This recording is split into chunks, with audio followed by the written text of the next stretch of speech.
Welcome back to the Weird and Strong podcast. Today I'm joined by the incredibly present, inspiring, and curious Jeff Lester. Known to many simply as Hefe, Jeff is an incredible yoga and meditation instructor who also facilitates world-class workshops and trainings. We dive deep into Jeff's path into wellness and who he is today, sharing the story of his transformation. And with that, let's get weird. All right, welcoming my brother Jeff Lester to the show this week. Welcome, Jeff. Hey, Jeremy. Hey, brother. Good to be here with you and the listener. Yeah, awesome. So as we start off everybody on the Weird and Strong podcast, we've got to start with our weird question. This one I'm really interested to hear from you on this.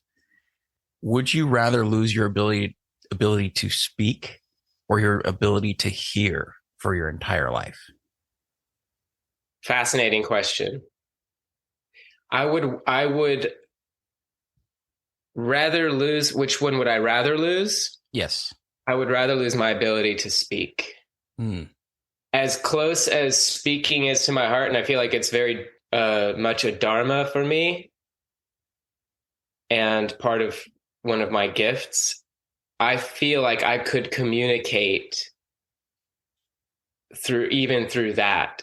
Mm-hmm. And if I lose the ability to hear, then a big channel of receiving has been cut off. So the speaking is like the giving, and the hearing is the receiving. I trust that I would find other ways and modalities for being able to transmit my spirit, my essence, and hearing would have to be would be a component to be able to create that connection. Mm. That's how I see that. Cool. Thanks for sharing that. Yeah, man. Interesting question. Thank you. Yeah. Would you rathers are one of my favorite types of questions because especially if you have two options that when you have to think about it really brings forward a lot out of people. Really starts to get the brain juices flowing. I love questions. Yeah. Would you rather is a really good premise for questions for that exact reason. Mm-hmm. Questions fascinate me because questions send our attention into places. Yeah. One of the best gifts to give somebody is a really good question that sends their attention into something that they had yet to consider. Mm-hmm.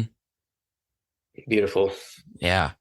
And as we always do on the Weird and Strong podcast, we're going to talk all things Jeff today. Jeff, what are the ways that you show up, quote unquote, weird or unconventional in the world? Tell us the story. If I didn't have my ears for that, I wouldn't have been able to hear what you said, but I could mime it. Yeah. And this could go video. Translate it. All the ways in which I show up weird in the world. This was one of the questions that you asked me in getting connected for this experience that we're creating together. And I put everything because I feel like, and this comes back to the definition of weird that we were talking about just before we went live. Mm. And we have this perception. I would say most people have this perception of weird, W-E-I-R-D, or if the I and the E swap, I'm not sure, as an outcast or different or like there's something off. Mm-hmm. And it's come to my attention, my awareness that there's an older, more glorious definition of weird, and the spelling is W-I-R-D. Why? And we were talking about this. W-Y-R-D. And that's related to personal fate, destiny. Mm-hmm. So when I said everything, and then when I reconnected it back to the older, more of the essence definition of weird, I'm like, of course, everything, because my life revolves around marching to the beat of my own drum, mm-hmm. following my heart. And it's come, I'll be walking in my underwear, dripping wet from going in a sea dip to my car, which is parked, around the corner or whatever. And I'm just like, people what are they going to see when they see me, not even in a bathing suit, because I've gone for a cold dip, or I've gone to go swim in the fresh sea, which I'm near. And I think, yeah, this is it. This is me being me. Yeah. And I love that. And I love the aspect that it's different. I mean, do I love it? Do I enjoy other people getting into their weird stuff, whatever that looks like? I think that's amazing. I think it's essential. So for me, it's been a lot of unlearning, rewilding, and to be authentic and to be connected with our nature, our wildness it's a difference in our mainstream societies, and it's we can see that by how people behave and socially and everything. So, so you said, you talked about this this call to march to your own drummer.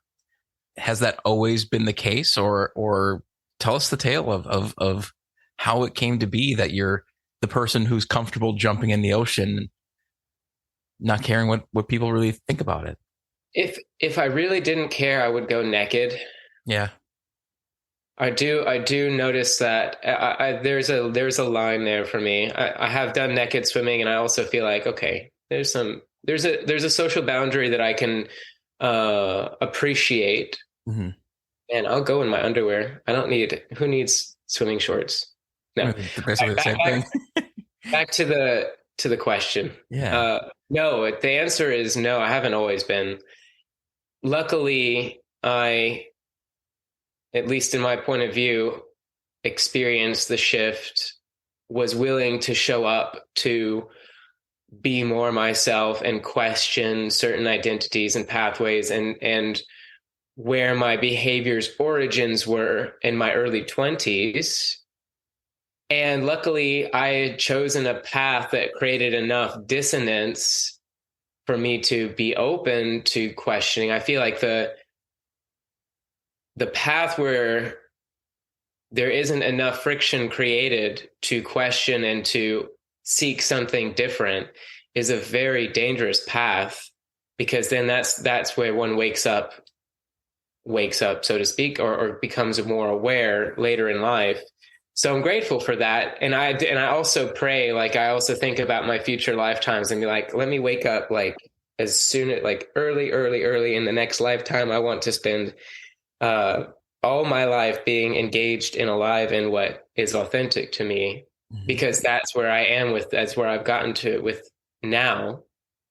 And the origin story is, well, I had some impressions, as we do, from our family, and I had the story of who I thought I should be and what society would appreciate of me. All of this externally motivated around a sense of validation being seen outside of me rather than inside of me. And with that, how that manifested was first growing up being very obese, just very overweight, because I am sensitive, and it took me a good while to wake up to my sensitivity and to recognize that that's a beautiful thing to be sensitive. And it's also something that requires being conscious, like aware. And my first way of numbing myself to my sensitivity, first significant theme, would be to eat, and to eat in a way that would be numbing. So my drug of choice was food. And there's, growing up in the family dynamics that were around, there were drugs of choice. There were many other drugs of choice. So for me, it was food, and that's what I learned as a coping mechanism strategy until I left for university. And when I started to discover more space and distance from those family dynamics that I had chosen strategies to numb and distance myself from, a realer version of me started to come through. And I, of course, when one is overweight, at least certainly in my experience, I'd look in the mirror and be like, I want this to be different. Judgment, all of this stuff, worthiness coming up around body image. And it was a matter of being away from the stimulus that was keeping me in my strategy, my patterns, and also choosing a community and choosing people that could support my desire. And then for me to show up to that and take the action, create momentum, etc. So I went on a incredible weight loss journey in my early 20s, 2021, where I certainly scratched the surface of 300 pounds. I don't know if there was ever a time after a double Whopper, large fry and soda, from Burger King that I ever eclipsed 300 pounds. I wasn't trying to find out at that time. Now, in a weird way, like I want to have that trophy of, oh, I weighed 300 pounds in a fat way, like not in a bodybuilder way, but just like really the manifestation of very poor self-care, lifestyle choices. Born of ignorance, born of, not really knowing what's better. And the thing about, that I really learned in that journey of weight loss is I needed to commit long enough to see change, to understand, it's no longer in my mind what it will take to change. It's embodied. So thank goodness, and I give a lot of gratitude and praise to those who supported me in that early journey. And I reflect on that as the cracking of the first shell of my being. And eventually, so that was very outward. And eventually that got me to questioning, what am I doing? And at the time, what I was doing was I was an engineering student. My grandfather was an engineer at one of the most prestigious schools in the world for engineering, and I was at one of the most prestigious programs of this school, et cetera, mechanical engineering.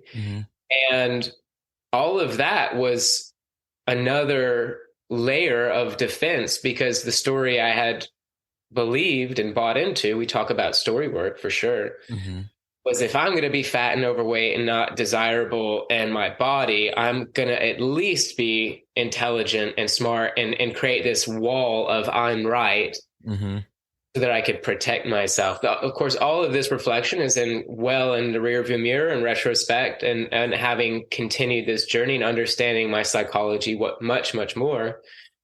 So that's really how it showed up. And one of those days, after losing most of the weight that I lost, I fell in love with movement. I freaking love to move my body. And that's super authentic for me. That's like so true for me. And I uncovered that, and moving my body was like, oh, this is a gift. It was, in some capacities, it became another strategy. Now I'm happy to say that that has also gone out the window, and now my relationship with my body and desire to move is much more authentic, much more related to what serves me.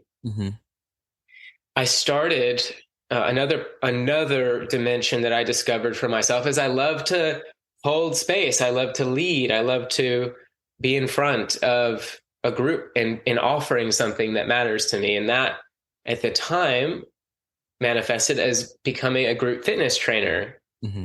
I started teaching indoor fitness classes and spin classes, and I loved that. I absolutely loved that. And I started to get connected with community doing that.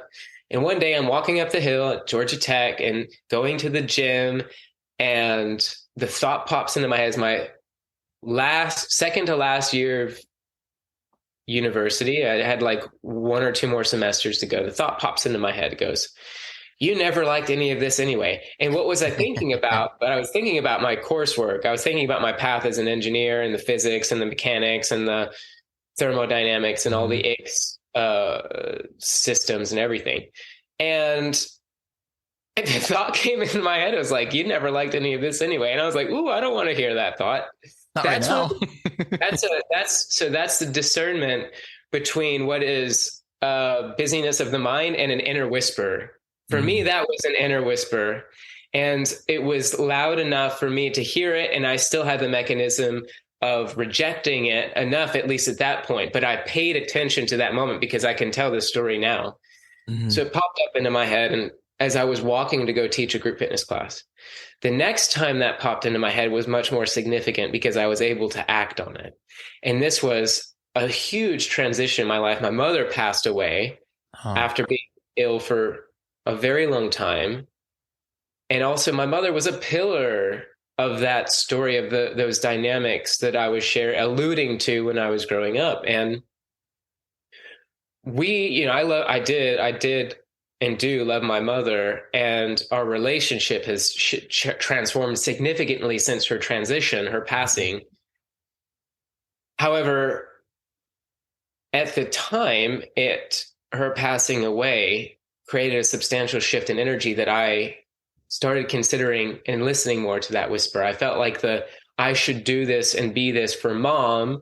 Well, now mom isn't here, or mom has transcended. So what did that become? And somehow, by the grace of spirit, I chose this story, and I elevated my mother's presence. And whether or not she had something to do with this, I'm not entirely sure, as in beyond, of she wants me to be my very best self. Yeah. I'm gonna be the best version of myself in honor of my mother. That was the next level of the story, and that created a new conversation in my head. So after I graduated, which was very interesting and almost melodramatic, because I lost a big chunk of steam of what I was doing there in the last year after losing weight and discovering my passion for movement and coaching and sharing that. Was still figuring it out. I was having more meaningful conversations. I was asking better questions at that point. And I wasn't ready to let go of engineering yet. So I was good at academics. I leaned into academics, especially early on. I said, all right, I'll go do this master's degree in France, because I had done a study abroad earlier in my journey in university. And I decided to go abroad to this satellite campus because I knew I could travel Europe. I wanted to travel, was another thing. Just as much a passion as moving my body and sharing that with others. Traveling, huge for me. So I go over there and I start studying a master's. It was this ridiculous prospect. It was a double master's degree, and the other one had to be in French. And I was like, I don't know what the hell I was thinking, because I didn't even know French. I just figured I would wing it. And it was like, it was another inner whisper. But I was like, I would like to go to Europe. I'd like to go and be over there. And I felt an aliveness there, which I'll circle back to get more into where I am now. And I just got smashed. That course, I had no interest in it. It was harder. I could no longer coast and do well. And I found myself being more and more out of integrity, like leaning on my peers to help with homework or copying their homework, or like all these things that were clear indicators to somebody who's look on the outside looking in, for sure, of what the hell are you doing? You don't like this enough to be interested in it enough to actually pursue it. What is required to buy into that thought process, that belief system, is worth and permission. So one day I'm coming back, and I'll get into why I see it like that. I'm coming back from a demoralizing class where I've got so many assignments, and I'm so like in over my head. I haven't been able to connect with the material for 2 weeks now. And it's just like becoming more and more a different language to me, the coursework. And I was in a real heavy grave is the word, headspace, of looking down, negative, feeling the pressure, the weight. And what I had done, because I was so disconnected and uninterested in my coursework, is I had started a group fitness community at the small university where I was attending in France. So I was teaching boot camp classes, group runs. I had a friend, she came and taught yoga. So I created this thing. And while I'm walking back, feeling the heaviness, I go and look up, and it's the soccer field, the football field, depending on what you relate that sport to, where we do the boot camp classes. And I looked over there, and I felt the lightness. It's like, oh, joy, I love the boot camp. And it was that significant rift in heaviness, disgust, to lightness and inspiration that was enough to create a chasm, that this inner whisper was like, hello, dude, like, you never liked any of this anyway, like, what, WTF? And it was that moment that I was able to really feel the difference And it was a moment that, in that very precious moment, I gave myself permission. And the permission was to embrace what I was loving doing, and to be able to let go of what I had spent considerable resources, time, energy, finances, and ego investing in my identity as an engineer. That's a big one, especially if you come from Georgia Tech. Like it's very much an identity of being an engineer, which I'm sure other places have that, but for sure it was there, palpable. And I decided in that moment, I'm done. I'm going to quit. I don't care if I fail. I gave myself permission to fail at something for once. The next day or however, the timeline was, I told my professors, like, look, I'll come to class, but I'm not taking the final. I'm tapped out. I had one professor just like begging me. He's like, look, I'll give you a D. just finish it. And I was like, no. Why? Yeah. And that was a big putting a flag in the ground of Jeff, of who I am, what I'm about, what matters to me. And it was one of the first and truest times, of course, lights of authenticity and personality, true personality, are always expressing. It was the first time I took a real life decision for me. And it was really significant, very significant. And what I can say about that experience, and what I believe is a universal experience, is when we do that, the universe responds to that. Spirit, God, however you want to frame the all beingness that we are co-creating with. And I didn't have that frame of reference or then. That perspective to associate with it. Yeah. Yeah, exactly. And I'll tell you what happened. Things started moving very quickly. I decided that I wanted to go to London in the UK and teach group fitness, because I had, like, a month prior, I had gone to visit a good friend in the UK who I met. Another story. Anyway, I stayed with him and his partner at the time, and wow, did I love London. London was so exciting to me. You could basically throw a rock and hit a fitness studio. It was a mecca, posh, really fancy indoor cycling classes. And London has this go, go, go energy to it. And at the time, that was like really attractive to me.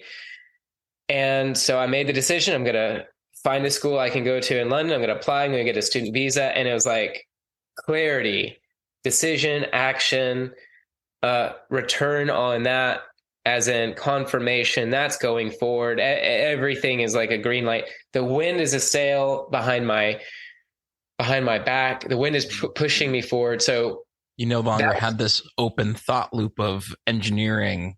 Yeah. What do I do? I don't like this. I don't want to be doing this. I don't understand it anymore. It's just open, run. Yeah. And that's closed now.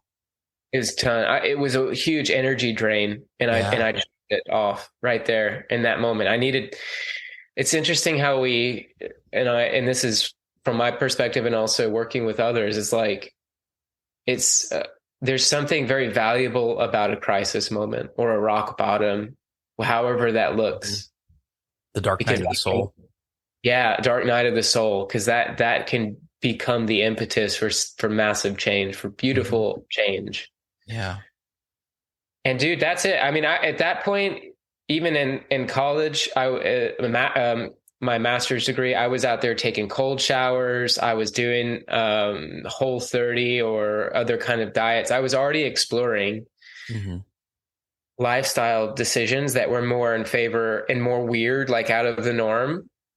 But I was tapped in. After I lost weight, I was like, okay, I'm interested in optimizing now. I want to explore this human potential. And I did go through that phase of thinking buying into, I read a book and all of a sudden that becomes the Bible and everybody should adhere to that. So definitely learned in time to let go of and become more accepting of all the different paths that lead us closer to ourselves. And well, the big, I would say that transition led me up to yoga.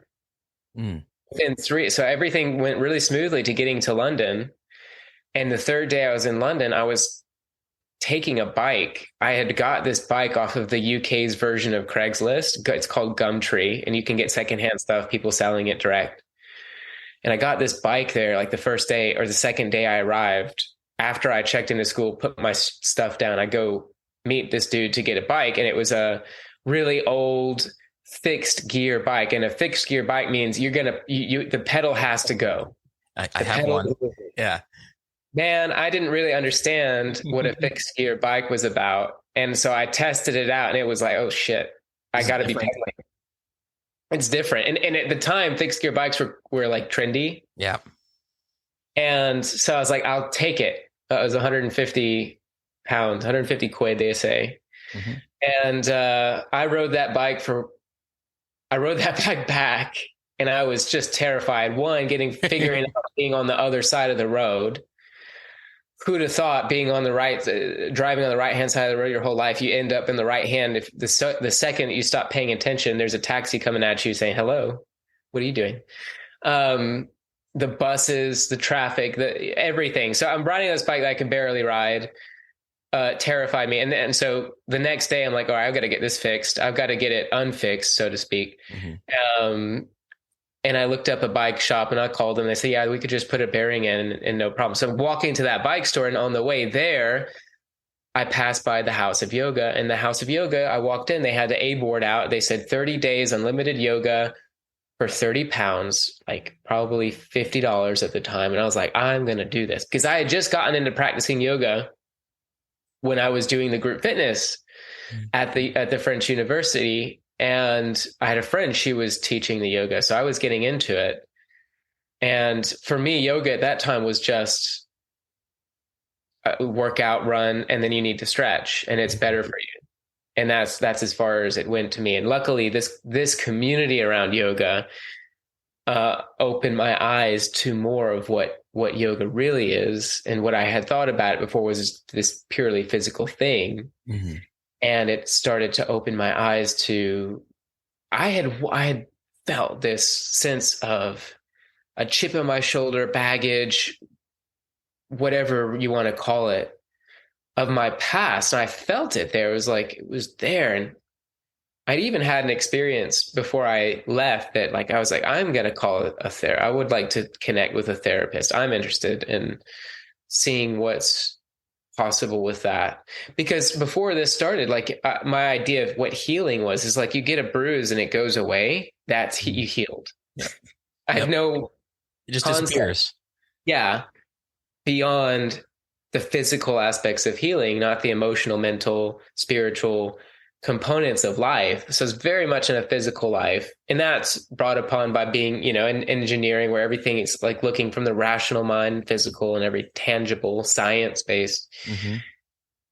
So yoga started doing what yoga does. And as I practiced, energy started to move in me before I would have even used the language, the parlance of an energetic experience. And I was like, wow. And the community too is really of service to the deeper aspects of self-inquiry. I was like, man, I got some shit. Like I've got, what if yoga can be my therapy? What if yoga can support me in letting go of some things? And before long, that 30 days went up like that. I practiced yoga every day, was feeling really good.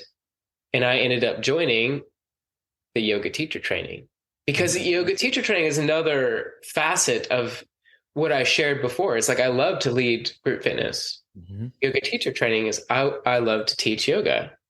This has had a great impact on me. Now I want to share it with others. That's a big, I would say that's a core personality, core fundamental piece of me is I get something that resonates with me. I want to share it with others. I want to I also want to teach it. I want to learn through teaching. I want to deepen my experience with it through teaching it.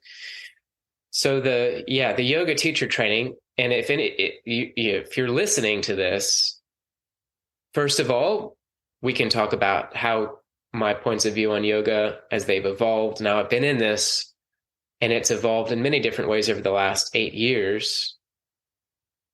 And also practicing yoga is a great great way to yoga and meditation, great way to start to embody, because another awareness that I had started to become connected with was reading lots of self-development books, psychology, habits, et cetera, and realizing, man, I've learned a lot about this stuff, and I'm starting to see repetition, and I'm not really feeling the change in my life. Like, how do another core personality thing is the impatience for me. I want it now. I want it yesterday, whatever it is. And it's one thing to become aware of a habit and a pattern that then it can be perceived that a more desirable life can be achieved if I do something differently. So it's like the beginnings of agency and the recognizing that I've got a choice. And of course, this comes from the weight loss journey. It's like, oh, I can do things differently and get different experience, different results. So of course, now I'm wanting to have less baggage around food, less baggage around exercise, because it became a hamster wheel thing for me. It became like overeat, over exercise, shaming, whatever, however that could manifest, and body image stuff. So it's just like those emotional things, I was starting to become more aware of them. I was like, how the hell do I get out of this? Turns out there's thousands years old traditions and sciences of life and wisdom that are just about that, like how to get out of that shitstorm in our mind and our energy body and everything. So yeah, like the yoga practice was transformative, and it became clear to me that in one shape, form, or another, this was going to be a part of my life.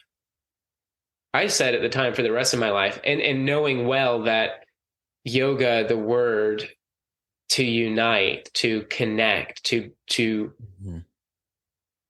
immerse in oneself and transcend even that, there's so many different paths, whether it's in shamanism, in traditional qigong, other modalities. It's a path to come back home to self. And I knew that was going to be a part of my life for the rest of my life, in whichever way. So that was very significant for me. So thank you, first of all, for sharing the whole origin story. Yeah, and like a mostly uninterrupted stream of thought. And I love that finalization of this, of something that I've come to in the past year, especially, is in that point where you just talked about, is that connection. And those of you who know my origin story, it mirrors Jeff's. So like, it's so parallel in a lot of ways. The details are different, but I was a tech engineer, project manager. Like, I was in that side of things. Also, when you're talking about, I'm sure I hit the 300-pound mark, but I didn't step on the scale to find out. That was me too. Like, all of these things were so similar, just difference in details.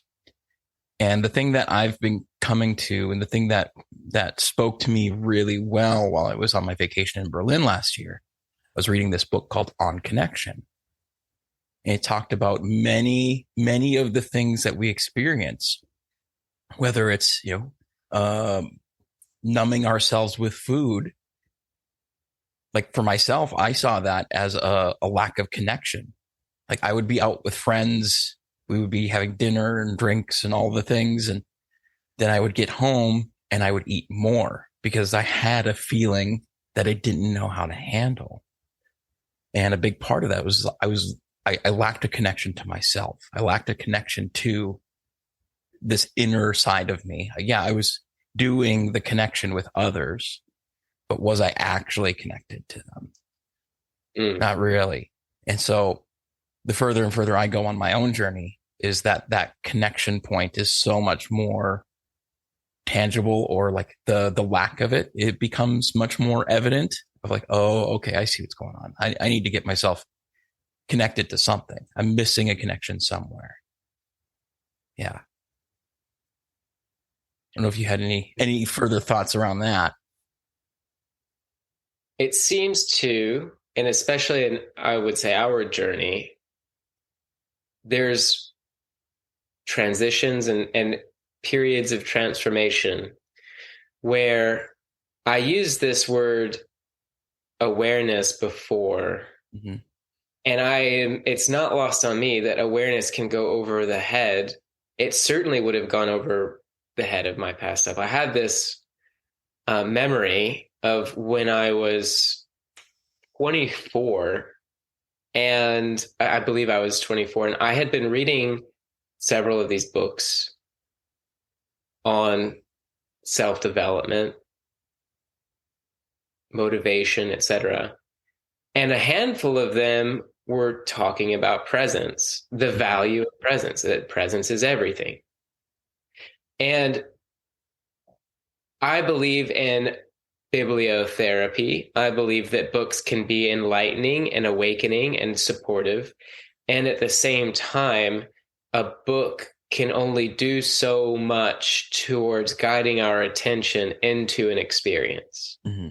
Sometimes we need our body, and sometimes we need even community in order to facilitate that.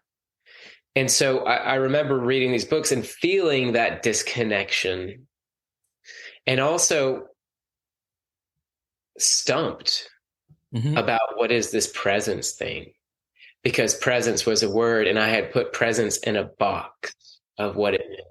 And I go into the living room. I was staying with my dad at the time. It was like, it must have been a break or something in school. And I go, Dad, these books are talking about presence and the value of presence. And I go, I'm here, aren't I? How could I not be present? And again, it's a reference to being completely identified. There's another very key word in this, is where we are identifying. Mm-hmm. Identified at the physical level of being.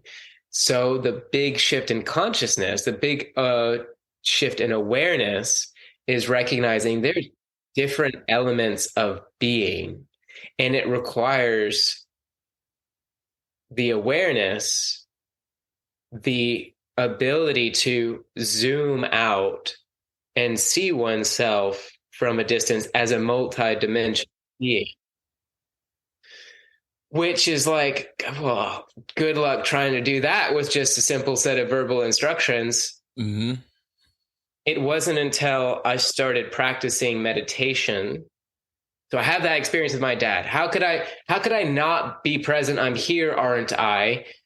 Complete identification with my physical form as here, completely missing the possibility that my mind, my attention could be in the past, or considering the past, or worrying about my next decision, etc. So I completely missed that aspect of it. And something came up for me when I was doing the yoga practice elevates consciousness. It is 1,000 years old technology, like the many other modalities. It's a technology. It's a spiritual technology that elevates consciousness, meaning awareness gets expanded in this. And through expanded awareness, we see and experience ourselves and life in different dimensions.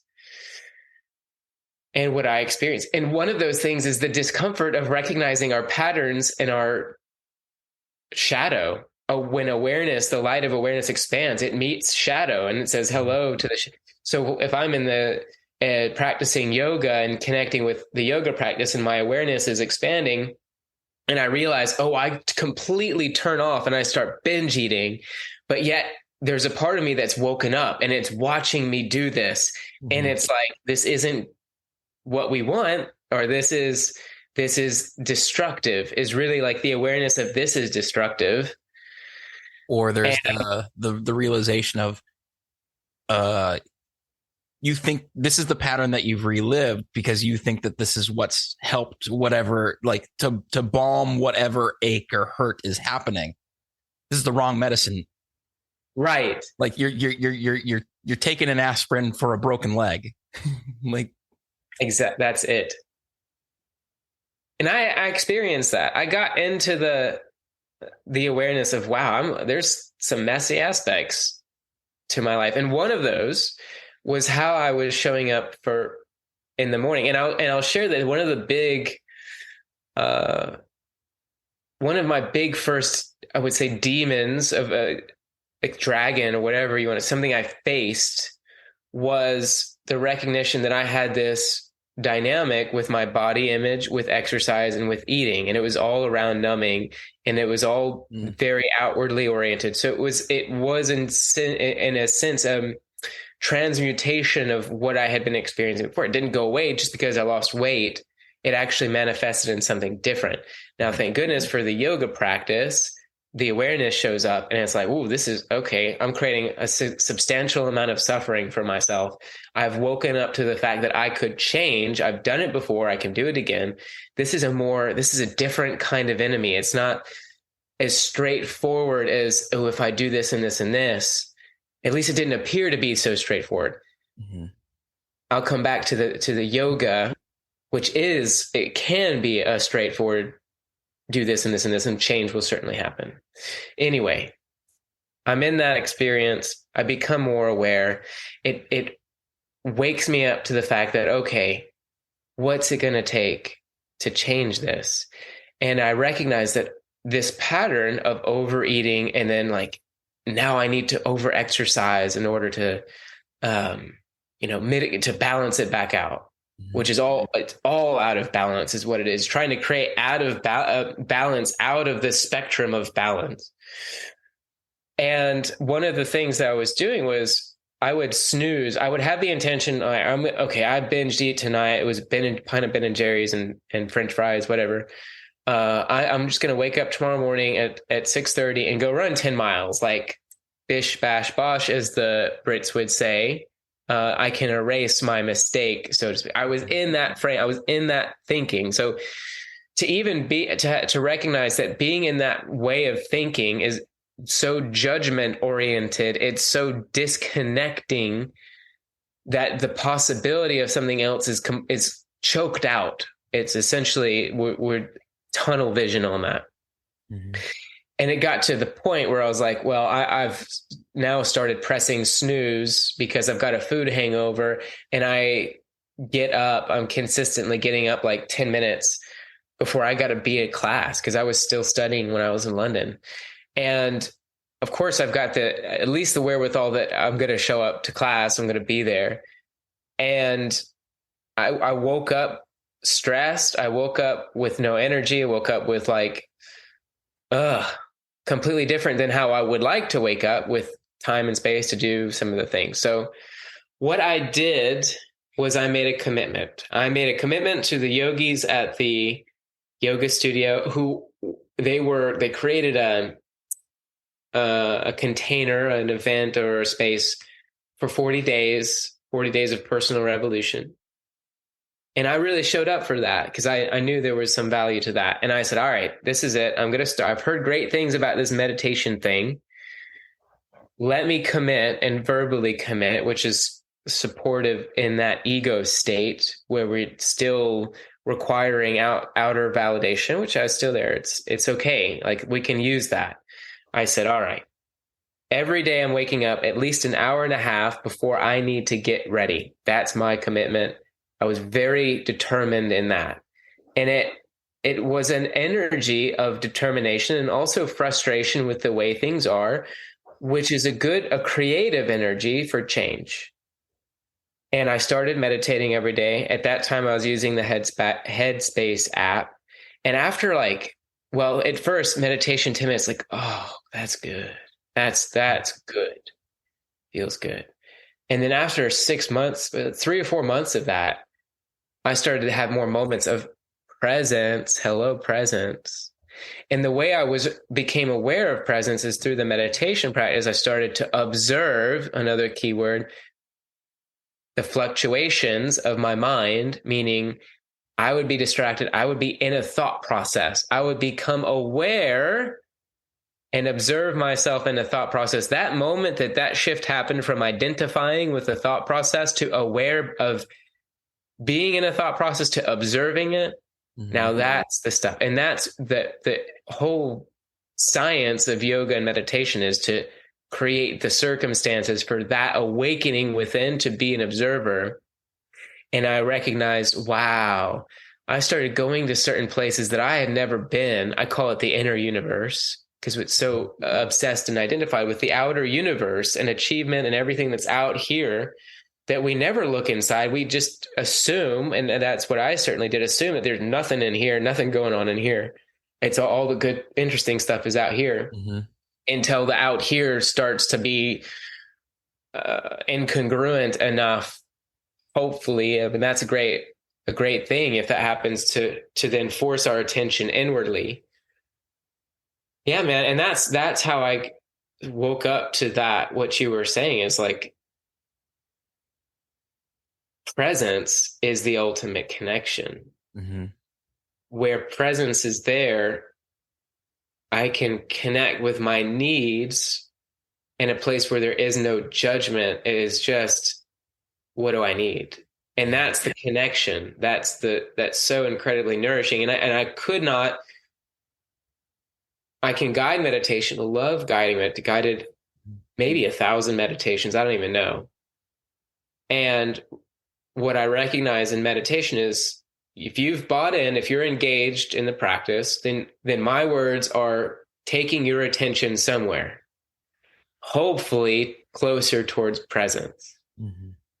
Ultimately, though, it's up to each and every one of us. This is my point of view to receive the experience of presence, to be in complete awe.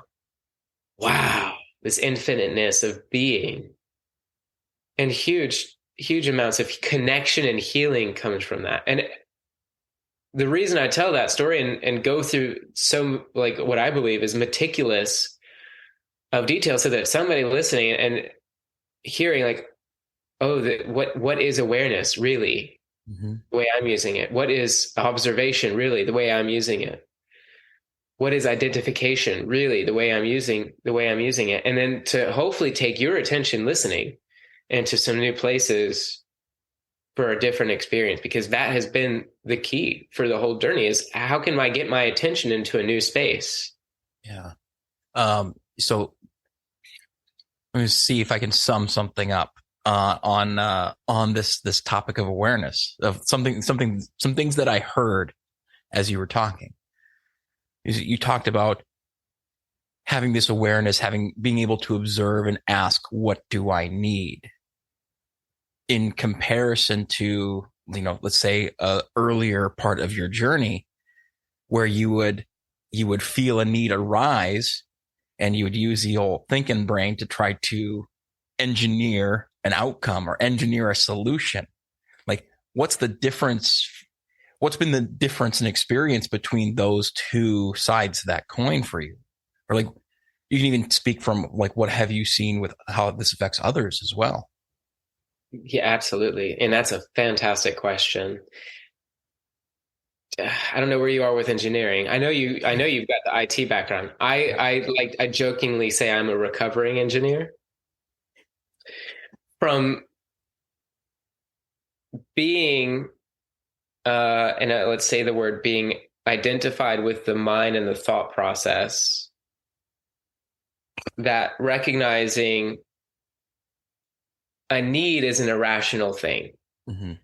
Our bodies are irrational things. Our emotions are irrational things. And to be so far invested and practiced through repetition, years of experiencing life through the logical lens. If this, then that. If this, then that, severs, it cuts it, the ability to unite the two, which is wholeness, which is the whole spectrum of being. And if I'm only experiencing life through the rational, I'm completely disconnecting. In fact, I rejected the irrational, and that's, in a sense, doctrined into a lot of the sciences now, is to reject the intuition and the irrational. And even like, we could say like, that woman, she's being irrational, whatever that is. It's like that wouldn't be a surprise to hear. And then the context, the the subtext of that would be it's not right to be irrational, right? So in order to bridge that gap of connecting my attention to a sensation or an experience and being able to use the rational, because that is then required to say, oh, what word would this feeling, like what's a word I can use so that my left brain, my logical attention, could be brought to the experience. We have a vocabulary of emotions and needs. You could say it's feeling literacy. It's the ability to put attention into an experience that I'm having here in the present moment and be able to, one, be present enough to experience that, and then also have the feeling or emotional literacy, the verbiage, the words that once said, there's a resonance with these words. It's like, that's what it is. That feeling is guilt. That feeling is shame. That feeling is excitement. That feeling is enthusiasm. Mm-hmm.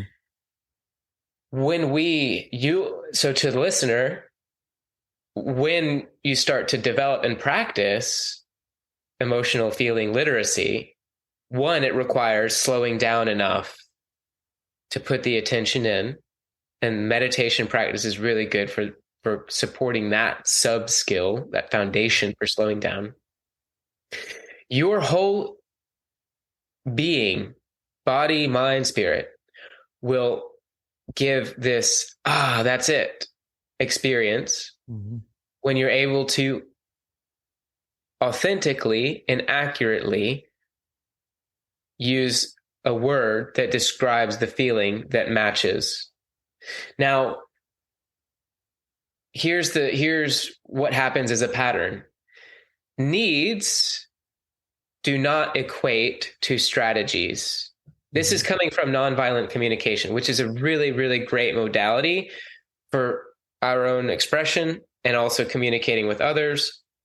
What happens when you get into an intimate relationship? You can trigger each other, go into your wounding from childhood, whatever that looks like, and then spit all that back out, project it all back out, right? So nonviolent communication has this really appropriate and finely tuned awareness that needs do not equate to strategies. So what you express is there will be a feeling arise, and then I go to the default strategy.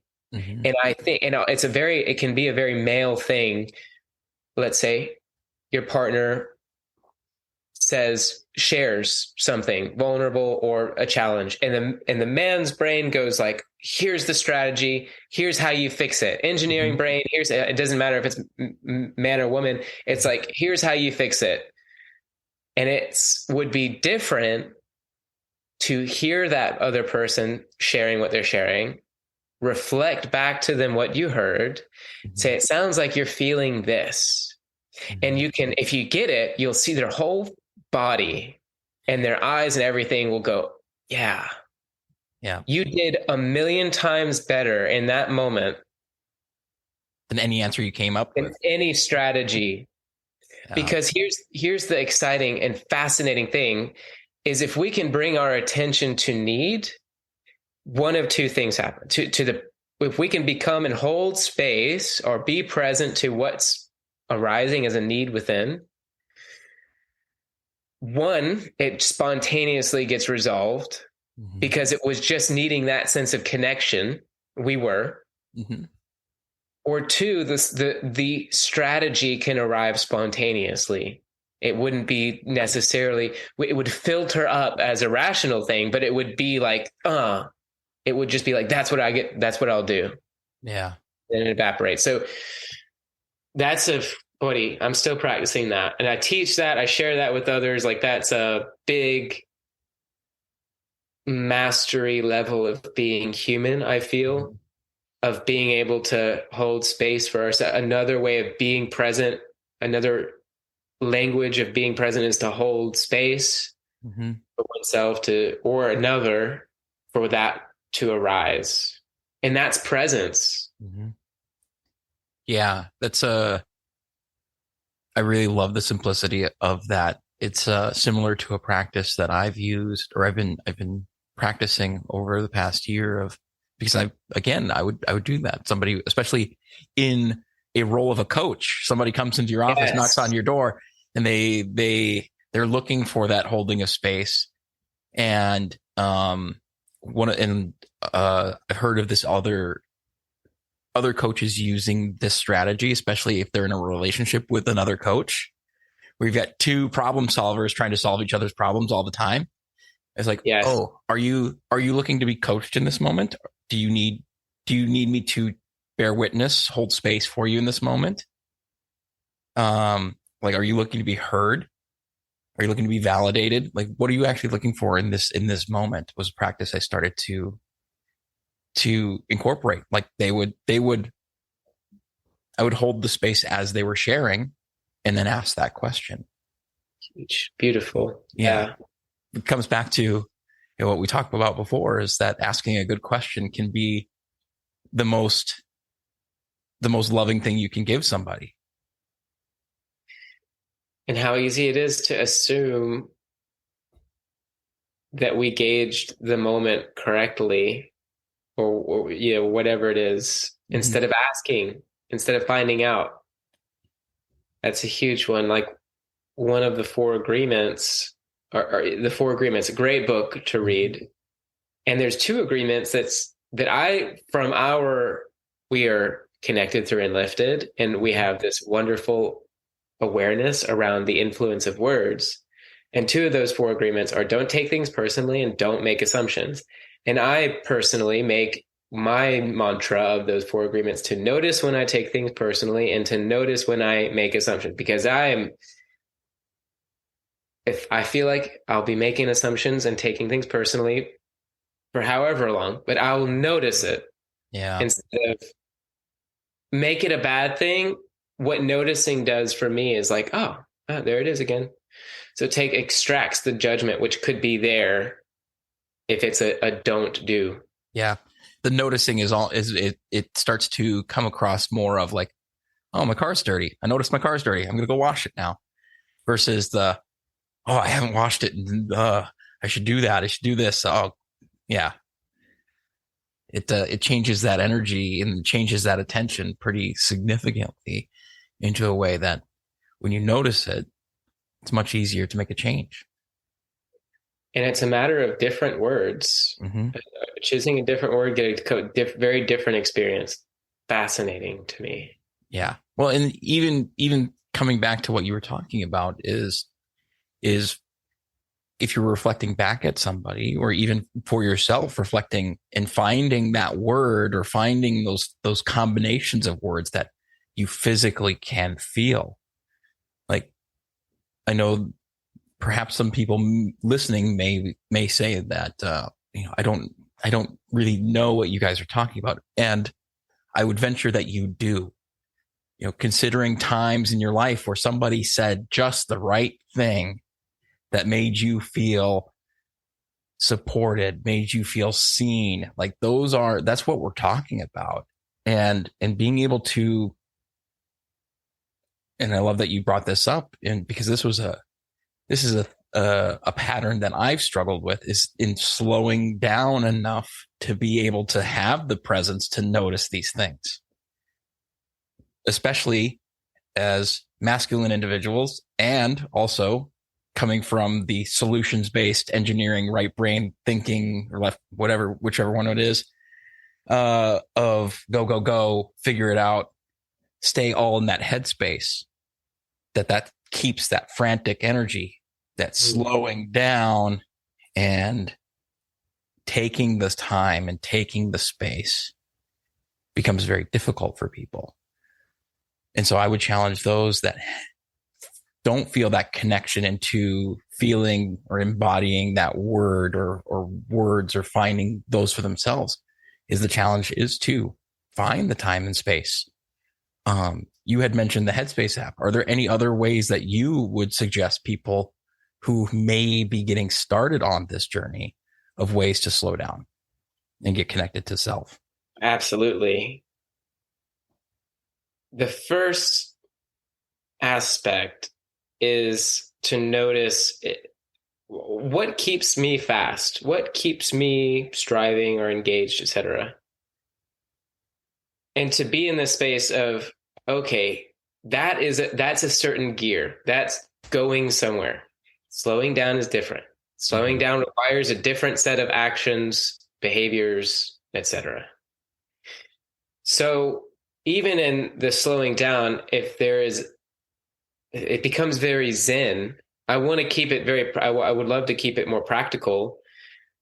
And for just for this moment, I'll go esoteric zen, is to say, even though you might have an agenda to get the benefit of slowing down, if you approach it like that, then you're doing the same thing that takes you out of it.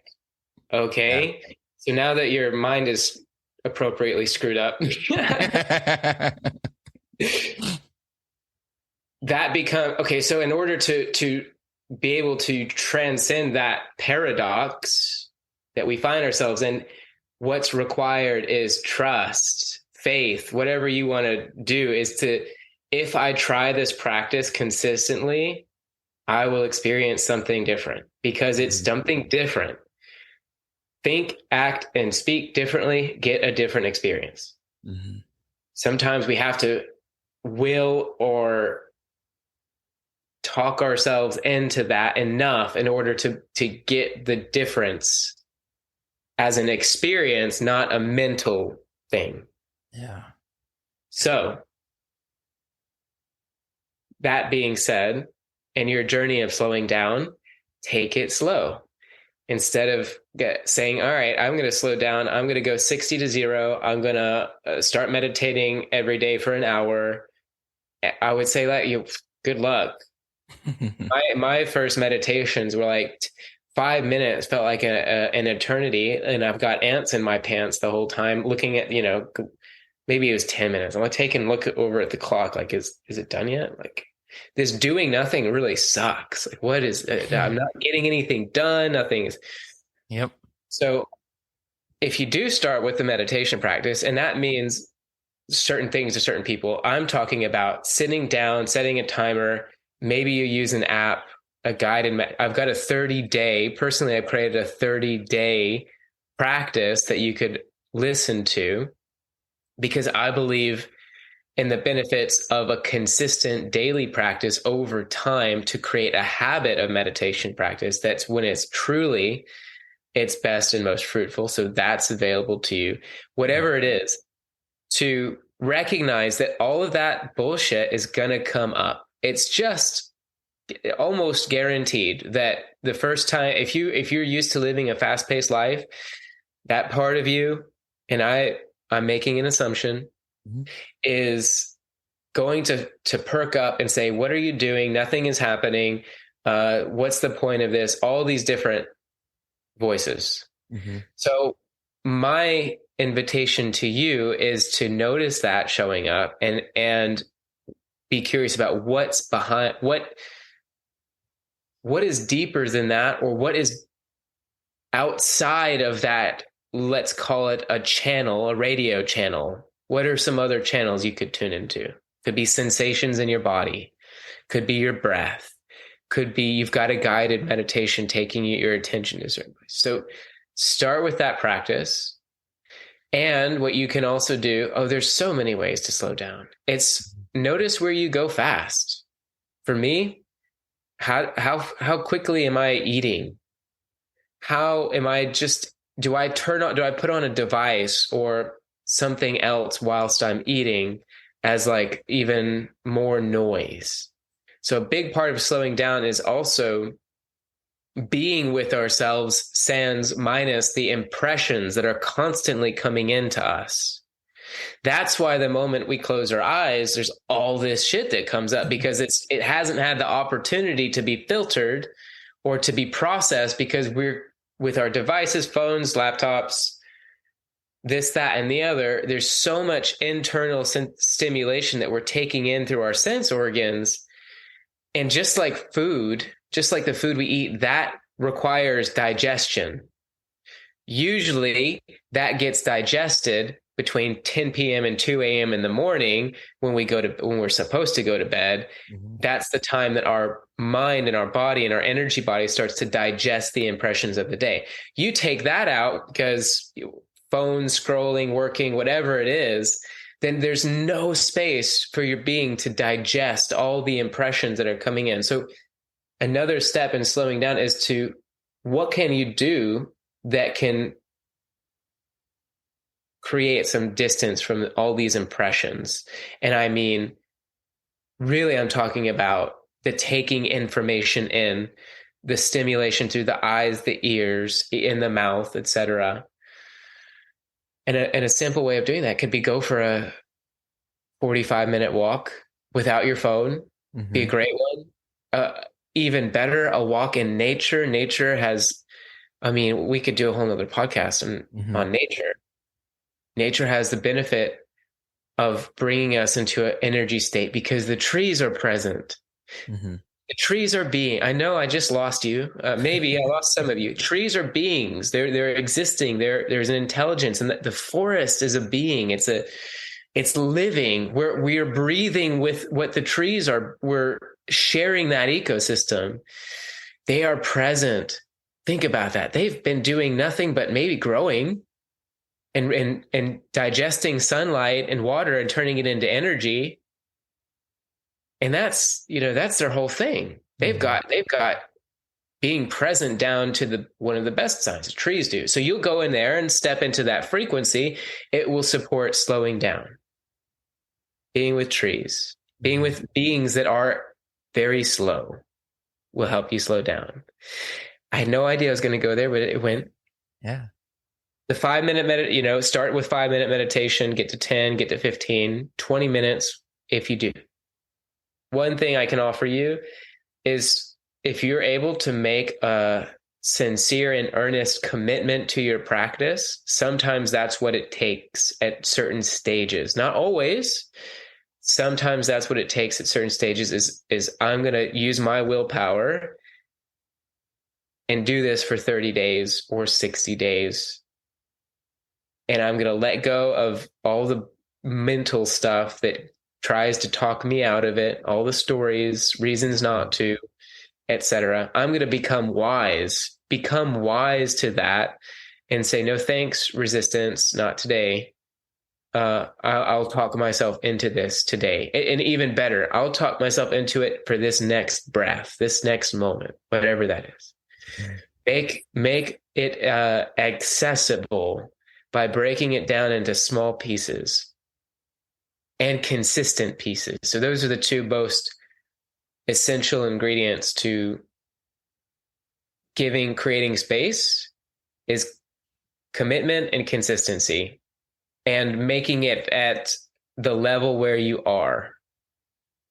So I've got the ego. I've certainly had it where many times I set myself up for failure or for a learning experience. I'll say it like that, because I bit off more than I could chew and I quit.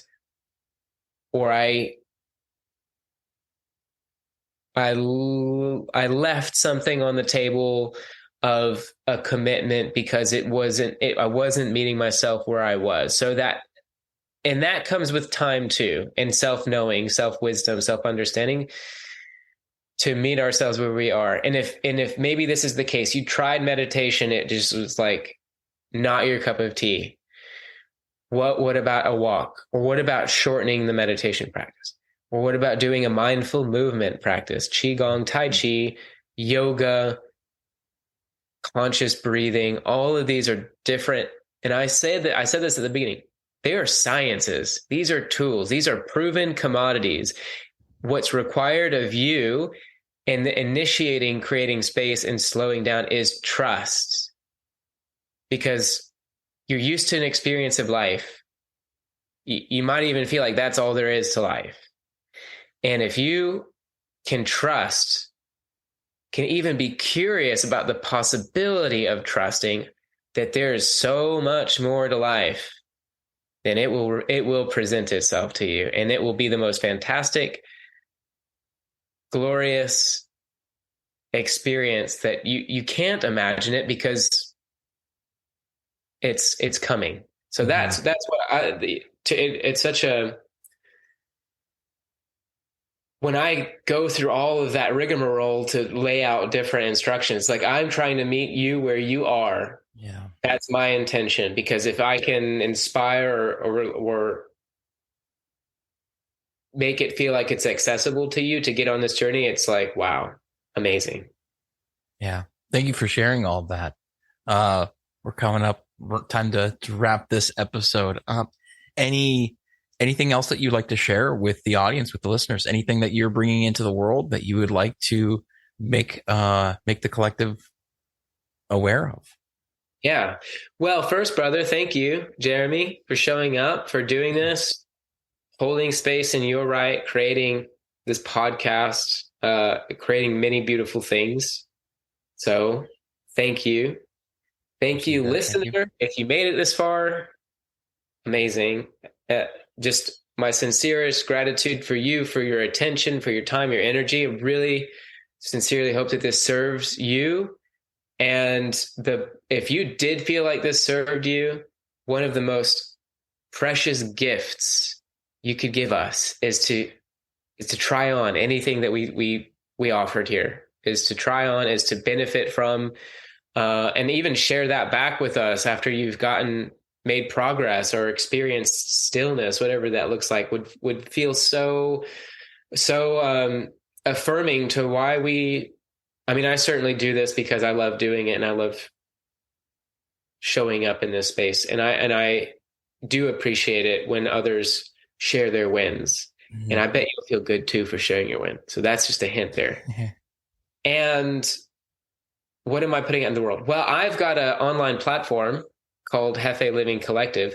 Jefe is my nickname. It's a nickname that was given to me before I knew it meant something in Spanish. My name is Jeff.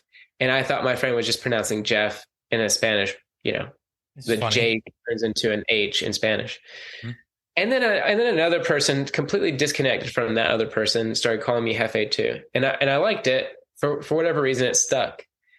And then I learned that Jefe meant boss or leader in Spanish, Portuguese too. I'm in Portugal. Mm-hmm. And it shifted for me. I do like to be a leader. I do like to, it's obviously manifest in what I do. And I created Jefe Living, not because I like to be a leader, but because I acknowledge the role in each and every one of us, you, me, as we become a leader in our own life, as we take responsibility for our healing and our growth, which is it's a beautiful thing, because then life really embraces, then we get the support from the universe when we own that. And then we become the leader. March to the beat of your own drum, follow your heart, whatever that looks like for you. It requires that sense of agency and responsibility. So Jefe Living Collective is my online source for courses, meditation programs, even training for facilitators who want to teach, for example, meditation or breath work, and practices. It's a toolkit. It's a community around the practices that facilitate, that support doing just that, embracing this responsibility, this role in life to grow, and then to share that with others in whatever capacity that looks like. So I've got a free trial, 2 weeks. You can join it. Brother Jeremy's just joined it. He's practiced yin yoga, which is a whole nother conversation. But yin yoga is a great style practice of yoga, especially for slowing down. Mm-hmm. If you join that, try the free trial. If you like it, stick around, give me feedback. It's just, it's all groovy. I would love it if you check it out. And I'm a yoga teacher, trainer, facilitating trainings. I'm at events. Jeremy and I connected also in one of the other events that I co-facilitate or trainings. So there's a lot that I'm scattering out into the universe. And you connect with me on Instagram, which I'm sure Jeremy will share, at Jefe _AF. Jeff as fuck is what that translates to, the essence of me. And if you feel called to, join me, connect with me. I love it. I'm here for it. Thank you, brother. Awesome. Thank you so much for being here and for sharing all of your wisdom, your experiences.